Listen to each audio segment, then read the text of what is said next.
1950 से जिस विचार की यात्रा को लेकर हम निकले और जिसके नेतृत्व में निकले, श्यामा प्रसाद मुखर्जी के नेतृत्व, उनकी ही जन्मभूमि में 1950 के बाद आज 2026 में श्यामा प्रसाद जी की ही पार्टी की सरकार बन रही है। ये भी बहुत महत्वपूर्ण है। जब 370 हटी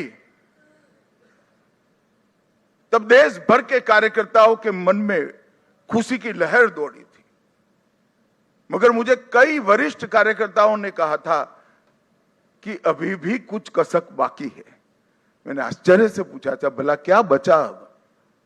तब उन्होंने कहा था, बंगाल में भाजपा का झंडा फहराना बाकी है। और आज मैं मानता हूं श्यामा प्रसाद जी जहां पर भी होंगे, मुक्त मन से नरेंद्र मोदी जी के नेतृत्व को वो आशीर्वाद देते होंगे, क्योंकि नेतृत्व ने भारतीय जनता पार्टी को गंगा सागर तक पहुंचाया, गंगोत्री से लेकर 2014 से जो यात्रा निकली, ये अभूतपूर्व यात्रा है मित्रों।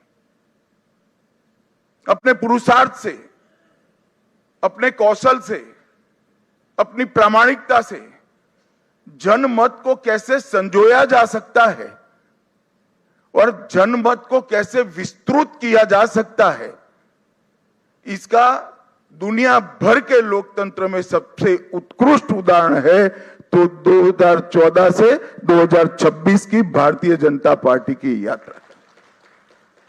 सिर्फ विचार नहीं फैला, संगठन भी विस्तृत हुआ। सिर्फ संगठन विस्तृत नहीं हुआ, विचारधारा भी मजबूत हुई। और सिर्फ विचारधारा मजबूत नहीं हुई, इसके साथ घर घर तक विकास पहुंचाने का काम भी हमने बहुत अच्छे तरीके से किया। और पूरा देश आज इस बात के लिए हमारी पार्टी और हमारे नेतृत्व को, नरेंद्र मोदी जी को स्वीकृति देता है। मैं बंगाल की ही बात करूं, मैं ही अध्यक्ष बना था, उपचुनाव आया, हमारे अभी के अध्यक्ष समीक भट्टाचार्य जी एक उपचुनाव जीतकर हमारा खाता खोले थे।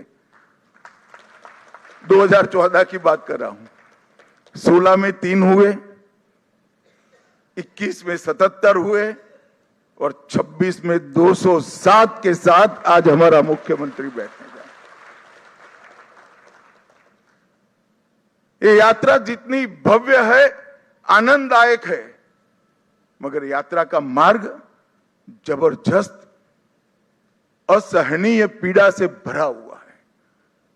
मैं आज भूल नहीं सकता कि 321 भारतीय जनता पार्टी के देवतुल्य कार्यकर्ताओं ने अपनी जान इस जीत के लिए गंवाई है, विचार के लिए गंवाई।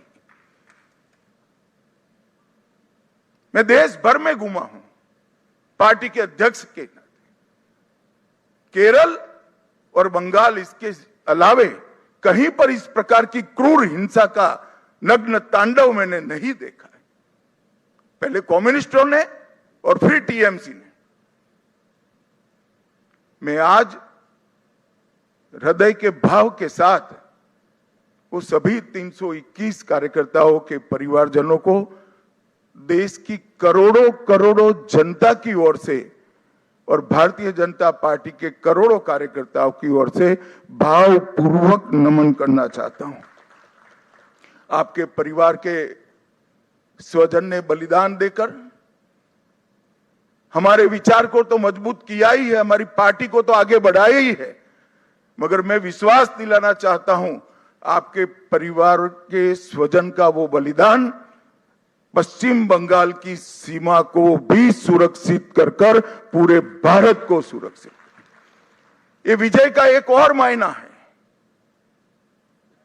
आज त्रिपुरा में हमारी सरकार है,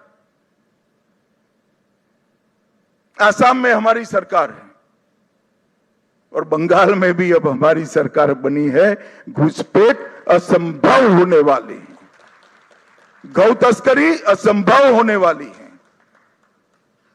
और दृढ़ता के साथ बंगाल सरकार और भारत सरकार इस सीमा को राष्ट्र की सुरक्षा के